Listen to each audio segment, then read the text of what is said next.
Dante Alighieri, un poeta italiano del siglo XII y XIII, escribió un libro denominado La Divina Comedia. Este libro narra elementos que después van a influir grandemente en las creencias y la teología de muchas personas, de muchos cristianos.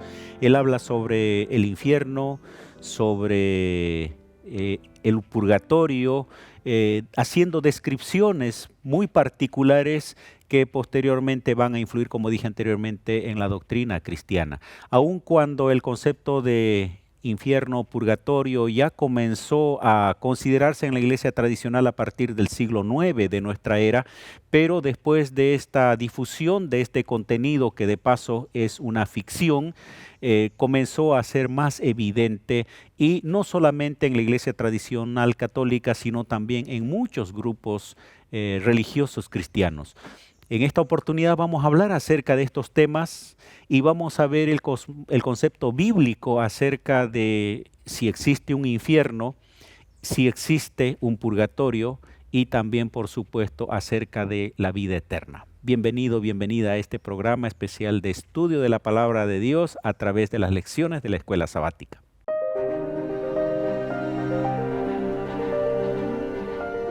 Axiomas, más allá de la evidencia.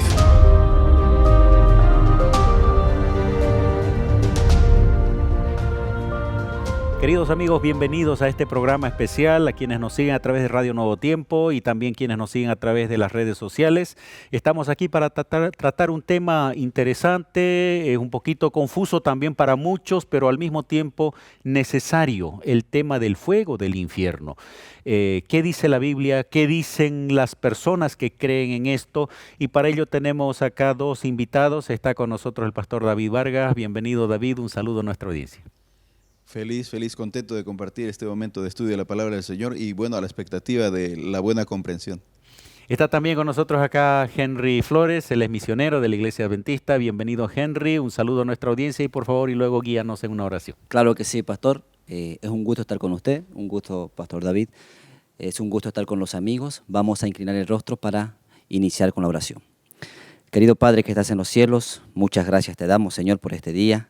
Muchas gracias, Señor, porque vamos a aprender lecciones muy importantes, teorías, Señor, que a veces confunden nuestra mente, confunden, Señor, la manera de ver las cosas. Ayúdanos con tu Espíritu Santo para poder comprender, Señor, aprender y enseñar para que nosotros estemos cerca de ti y saber las verdades, Señor, que tú quieres para nosotros. Te damos muchas gracias en el nombre de Jesús. Amén. Amén. Bueno, tal vez primeramente podamos aclarar un poquito los conceptos que existen acerca del infierno. ¿Qué es el infierno? ¿En qué momento sucede? ¿Dónde está ubicado? ¿Su propósito? Etcétera. Y luego vamos a ir describiendo algunos pasajes de la Biblia que podrían usarse para argumentar o para respaldar alguno de estas ideas. Son tres, pero son dos básicamente más resaltantes, ¿no, Pastor David? Sí, por supuesto. Es curioso que la mente humana tiene bastante propensión o atracción hacia las ficciones, ¿no? Somos de algún modo más fáciles de admitir fantasías o ficciones, y así como se citaba la obra de Dante Alighieri, ¿no? Cómo cautiva la mente, pero sin desacreditar a la creatividad de los escritores como Dante, por ejemplo. Lo que precisamos en el estudio de la palabra de Dios es captar el realismo de la existencia futura del infierno, ¿verdad? Y también el realismo de algo supremo, de algo divino, la vida eterna, lo positivo, lo mejor que nos espera y que se puede incluso comenzar a vivir desde ahora con la presencia del Señor en nuestra vida. El que conoce al Hijo tiene la vida, ¿verdad? Es bueno distinguir la realidad de la ficción y también orientar nuestra vida hacia la eternidad, que es el propósito del Señor. Entonces podríamos decir, hay un concepto tradicional que establece que existe un lugar actual de tormento como infierno al que van las personas que hicieron cosas erradas y que es algo que existe en algún lugar actualmente y hasta se describe cómo es ese. Aunque la Biblia eso no lo confirma, ¿no es cierto? Claro, luego Hay vamos a ver- figuras o ficciones. Exactamente. que Luego nos vamos a llevan a ver eso. cuál es el concepto bíblico, ¿no? El otro concepto tiene que ver con la existencia de un lago de fuego, un infierno, en un momento determinado, no actual, para poner fin al pecado y a los pecadores que no se arrepienten, pero no es algo que existe actualmente. Y el tercero es más o menos un concepto más universalista que indica que el infierno es un lugar donde la persona está siendo purificada de alguna manera y que todos van a ser salvos, pero algunos tienen que pasar por ese proceso de castigos, de purificación llamado infierno, pero que finalmente no va a determinar su perdición. Entonces son conceptos que podrían inclusive confundir a muchos. Ahora, hay pasajes en la Biblia que son usados justamente para dar a entender de la existencia de un infierno de tormento eterno, por ejemplo, y ahí quiero que entremos ahora. Vamos al texto, por ejemplo, de San Marcos capítulo 9, 48. ¿Qué dice este texto? ¿Qué significa para que podamos nosotros compartir con nuestros oyentes? En la intervención de Cristo, cuando habla de las ocasiones de caer, entre las menciones que hace están, por ejemplo, si tu pie te es motivo de tropiezo, de caída, ¿verdad? Sería preferible cortarlo y entrar en la vida con un pie que con dos pies ser arrojado al infierno, ¿verdad? En esas expresiones hay por lo menos 3 veces en que se repite la idea de donde su gusano no se muere y el fuego no se apaga. Cuando habla del infierno, el fuego inextinguible, ¿no? 46 y 48, ¿no? Sí, el 48 es la última vez que se menciona, ¿no? Donde su gusano no se muere y el fuego no se apaga. Una aparente mención a una existencia del infierno actual, cuando en realidad se refiere a las consecuencias eternas o la situación irreversible de aquello que ha sido destinado al infierno. Henry, ¿qué más puedes comentar en relación a esto que alguno podría entender y decir, bueno, existe un infierno y es eterno, es un lugar de tormento continuo, basado en estos textos que Jesús en algún momento lo explica? Lo que dice el pastor es verdad, ¿no? Después vamos a ir viendo cómo la eternidad puede ser interpretada también dependiendo de si está relacionado con Dios o con la persona. Tiene su interpretación. Muy bien. Infierno es una palabra de temor, ¿verdad? Yo recuerdo que cuando decíamos infierno era motivo de preocupación, motivo de a ver si había hecho algo, ¿no? Entonces, ¿qué es el infierno? ¿Dónde es el infierno? ¿Cómo es el infierno? ¿Cuán doloroso es el infierno? Es un tema de mucho interés para mucha gente. Mucha gente tiene bastantes teorías. Algunos piensan que el infierno es un lugar tormentoso, que va una persona cuando muere. Otros piensan que tal vez es un lugar donde tú estás pagando algunas cosas que hiciste mal en vida. Pero hay bastantes teorías que una de las más populosas es que es lo que da Dante, ¿no? Y se ha hecho una influencia tan grande en la religión que lo toman como algo, como una pugna, ¿no? Como algo, ¿cómo podríamos decir? Algo tal vez indiscutible.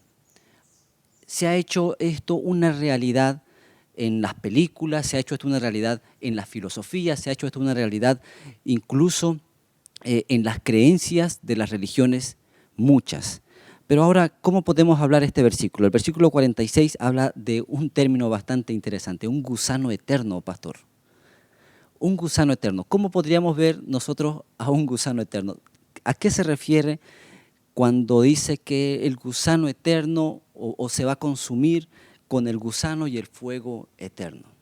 Es algo interesante, pastor, que Claro. vamos a ingresar en ese punto. Y creo que, queridos amigos, nosotros tenemos que tomar la Biblia entendiendo que es un libro que fue escrito de manera simbólica, inclusive en muchos casos hay parábolas, hay alegorías, hay elementos que si los tomamos de manera muy literal, vamos a comenzar a tener problemas con el resto del texto. Por ejemplo, agarrando el mismo texto de San Marcos, el capítulo 9, hablaba al principio, versículo 42, cualquiera que hace tropezar a uno de mis hermanos sería mejor que fuera y se atase una piedra de molino. Versículo 43, si tu mano te fuera ocasión de caer, córtalo, es mejor entrar en la vida manco que teniendo las dos manos ir al infierno. Y así va a hablar del ojo, etc. Si lo entendemos literalmente, pensaríamos que Jesús está diciendo que sí van a haber personas mancas, cojas, ciegas en el cielo. Esto no es lo que está diciendo. No es está diciéndonos Jesús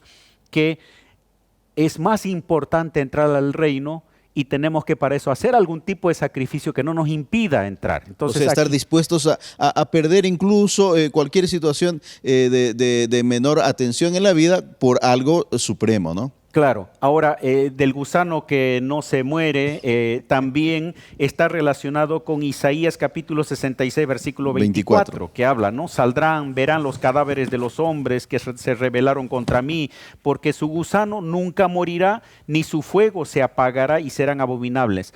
Entonces, supongamos que fuera literal esto, estaríamos pensando que en la eternidad los salvos estarían permanentemente contemplando la tortura, el martirio de los perdidos, en algunos casos seres queridos. ¿Cómo habría una felicidad en ese contexto, no? Sería en ese caso un tormento eterno también para los salvados. Exactamente. ¿no? Y no sería paraíso, ¿no? No sería paraíso. ¿Cómo disfrutar de la vida eterna, la felicidad eterna, el paraíso de ese modo? Exactamente. Y yo veo que Judas nos da un poquito más de luz en relación a esto para darnos a entender qué significa cuando habla de eterno, fuego que no se apaga, etcétera. Vamos a leer ese texto, versículo 7. En el versículo 7, ¿no? Dice, hablando de Sodoma y Gomorra, que en el tiempo de Judas, el discípulo de Jesús, no el que traicionó, ya no existía Sodoma y Gomorra. Dice, Sodoma y Gomorra, las ciudades vecinas, las cuales de la misma manera que aquellos, habiendo fornicado e ido en pos de vicios contra naturaleza, fueron puestas por ejemplo, sufriendo, ¿qué dice allí? El castigo del fuego eterno. No significa que Sodoma siga ardiendo hasta ahora. Eternamente, no, sino el castigo eterno significa en su consecuencia, es decir, en el hecho de duró mientras duró Sodoma y Gomorra, y luego eso desapareció, entendiendo de que y significa, ¿no? Eterno en función a la duración del eternidad, objeto. ¿no? Ahora podemos ver algo muy importante en este asunto, ¿no? De eternidad. Eternidad puede tener un principio y puede tener un fin. Eternidad, normalmente en la Biblia habla acerca de la eternidad hablando de Dios, y hablando para el hombre simboliza más que todo una elección para siempre. Ahora, ¿cómo podemos nosotros entender esto del fuego eterno? ¿Existe un fuego eterno? Sí existe un fuego eterno. Pero ¿será que nosotros vamos a ser consumidos por el fuego eterno en toda una eternidad, en todo un tiempo? Me llama la atención mucho esto, y yo quiero poner un ejemplo. Por ejemplo, cuando usted arde un papel, el papel se va a consumir en poco tiempo, pero el fuego va a persistir, ¿no? Entonces, el gusano en este contexto, usted ha visto, cuando usted va ahí en estos tiempos, hable un nicho, está lleno de gusanos el cuerpo, ¿no? Entonces, habla acerca de la tarea conclusa del gusano. Entonces, los gusanos consumen todo. Entonces, ese gusano que consume todo simboliza después de eso con el fuego que consume todo. Entonces, el fuego es eterno, pero nosotros no. Nuestra mortalidad se consume cuando el fuego hace su trabajo total. Y la eternidad está relacionada al objeto con el que se relaciona, ¿no? Por eso cuando Henry decía, eternidad tiene un principio y un fin, dependiendo a qué se refiera. Si es con Dios, no tiene ni principio ni fin. Si es con el ser humano, sí tiene un principio, tiene un fin, etc.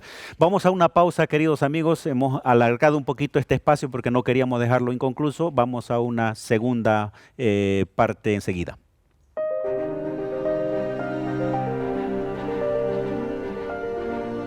Ya retornamos con Axiomas.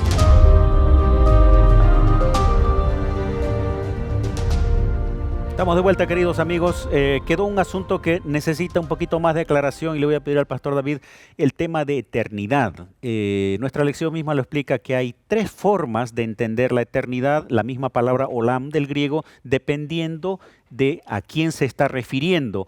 Y esas tres formas son buenas aclararlas para que no quede un concepto así medio difuso. Sí, la Biblia es interesante cómo uno debiera en realidad aproximarse al estudio y captar las concreciones que se presentan o a veces los recursos didácticos con los que el Señor procura mostrarnos las realidades de la vida. El primer caso sería una eternidad con principio y fin. Ilustrado o presentado, mejor dicho, en el caso de los esclavos en los tiempos antiguos. Tiene un principio y un fin. También, ¿no? Vale, el sacerdocio igual, ¿no? El segundo caso sería la eternidad con un principio pero sin fin. La vida eterna para nosotros en el caso de los redimidos. Y finalmente la eternidad de Dios sin principio y sin fin, ¿no? Estas tres situaciones se presentan en la Biblia, tres maneras de ver eternidad o la expresión para siempre. Muy bien, vamos a pasar un poquito a hablar sobre el tema del purgatorio, que es otro elemento que también se introdujo en la creencia cristiana en muchas iglesias. Yo leo una parte del Catecismo Católico que dice, por ejemplo, sobre el purgatorio. Los que mueren en la gracia y la amistad de Dios, pero imperfectamente purificados, aunque están seguros de su salvación eterna, sufren una purificación después de la muerte a fin de obtener la santidad necesaria para entrar en el gozo de Dios. Y más adelante menciona qué se debe hacer en ese caso. La Iglesia también recomienda las limosnas, las indulgencias, las obras de penitencia en favor de los difuntos. Catecismo de la Iglesia Católica, el párrafo 1032, ahí están los datos. Entonces, la definición del purgatorio es más o menos claro. Es un periodo intermedio entre el infierno y la vida eterna, un proceso en el cual la persona debe pasar con ayuda de los vivos para estar habilitado para la vida eterna.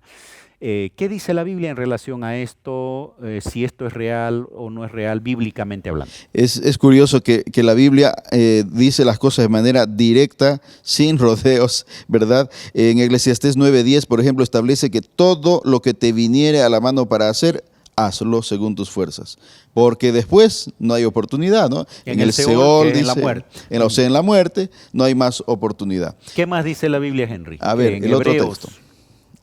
Capítulo 9:27. Hebreos 9:27 dice, y de la manera que está establecido para los hombres que mueran una sola vez, y después de esto el juicio. La Biblia es clara en este punto, ¿no? No hay un lugar intermedio, no se puede transferir, no está el alma vagando, no hay un lugar donde el alma está en reposo para esperar algo. La Biblia es clara que cuando uno muere, ahí se acaba. Bien, interesante. Entonces, está describiendo directamente el momento de muerte y luego directamente el momento de la recompensa. Cuando habla del juicio, sea vida eterna o castigo, ¿no? O sea, no hay vida posterior, sufrimiento posterior o enmienda posterior a la muerte, ¿no? Cuando se muere, acabó toda oportunidad y después toca el juicio, que es cuando cada muerto despertará. Claro, y hablando de intermediarios o mediación, ¿en qué momento sucede la mediación? Porque la Biblia dice, 1 de Timoteo 2:5, hay un solo Dios y un solo mediador, pero esa mediación, ¿en qué momento sucede? En vida. En vida. Mientras estamos en vida. Incluso en Ezequiel 18:20 dice, el alma que peque, esa morirá. El Hijo no llevará el pecado del Padre. Digamos que protegiendo o ya orientando al creyente sobre aquella posibilidad de confusión de que hay que hacer algo por el que muere. No. El que murió, murió. Uno hace y asume su responsabilidad en vida y por su vida propia, no por otra persona. Bien, tal vez ya yendo a la parte final, me gustaría que leamos dos textos. Primera de Juan 5, 11 y 12 y luego San Juan 6, 40, donde vamos a ver un poquito la cosmovisión bíblica, cómo se relaciona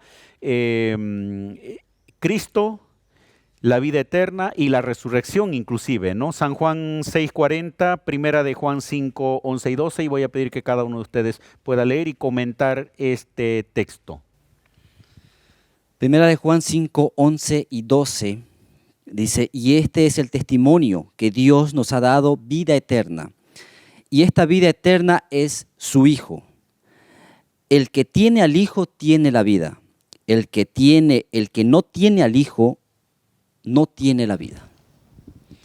En Juan 6:40 dice, esta es la voluntad del que me ha enviado, que todo aquel que ve al Hijo y cree en Él tenga vida eterna, y yo le resucitaré en el último día. Vale decir que se confirma, ¿no?, la idea de que uno es responsable o tiene oportunidad en vida. Y la importancia de la relación entre Cristo y vida eterna, ¿no? Aquí no hay opción de buenas obras, de intercesión de otras personas. O méritos. Exactamente, no tiene que ver en que contemplemos el infierno como un elemento de quien huir o de algo a quien huir y buscar la manera de acercarnos a Dios. No, aquí la vida eterna no está relacionado inclusive a aquello que voy a recibir en la presencia del Señor, sino al contacto directo con Jesús, ¿no? Una relación, una comunión con Dios desde la actualidad, en mi vida presente. Es decir, que el Señor no está limitando, restringiendo o postergando mi dicha, mi felicidad apenas al futuro. El Señor quisiera bendecir, hacer feliz mis días desde la actualidad, en el tiempo presente, y ahí está mi oportunidad de establecer mi relación, comunión cercana con Él. Ni siquiera lo que voy a dar, ¿no? Entonces el texto es claro acá. El único intercesor es el Hijo de Dios.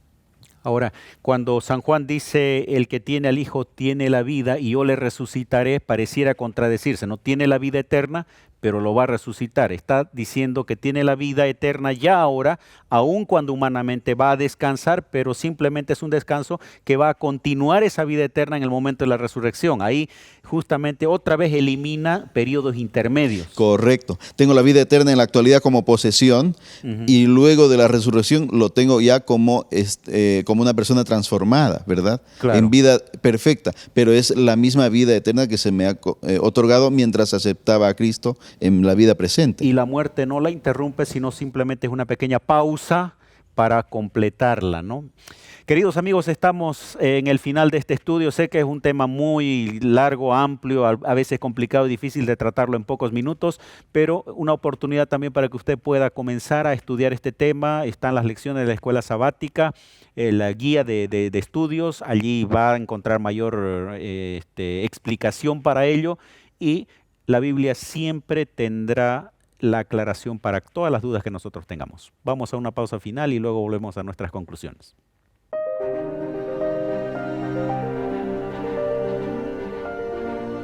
Ya retornamos con Axiomas.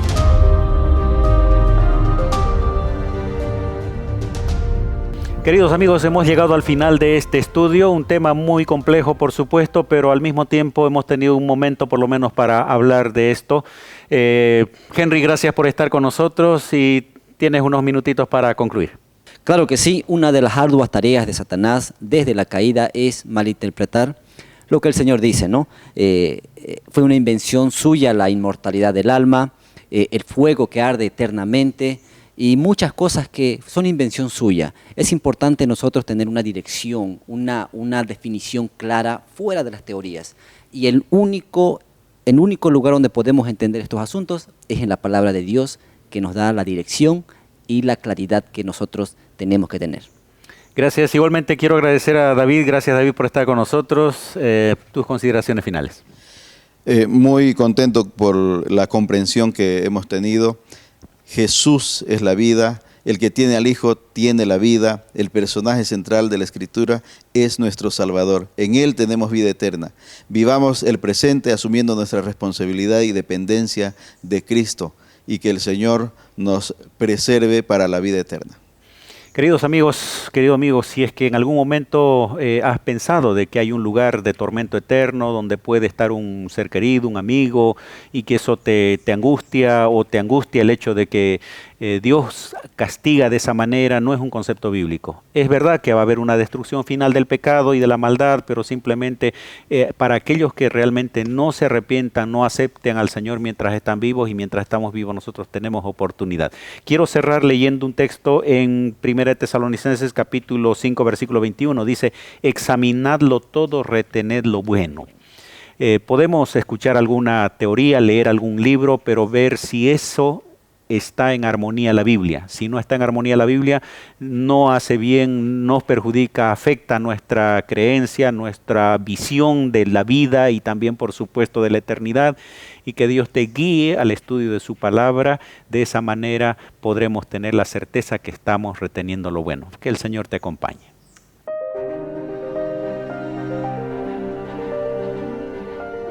Axiomas, más allá de la evidencia.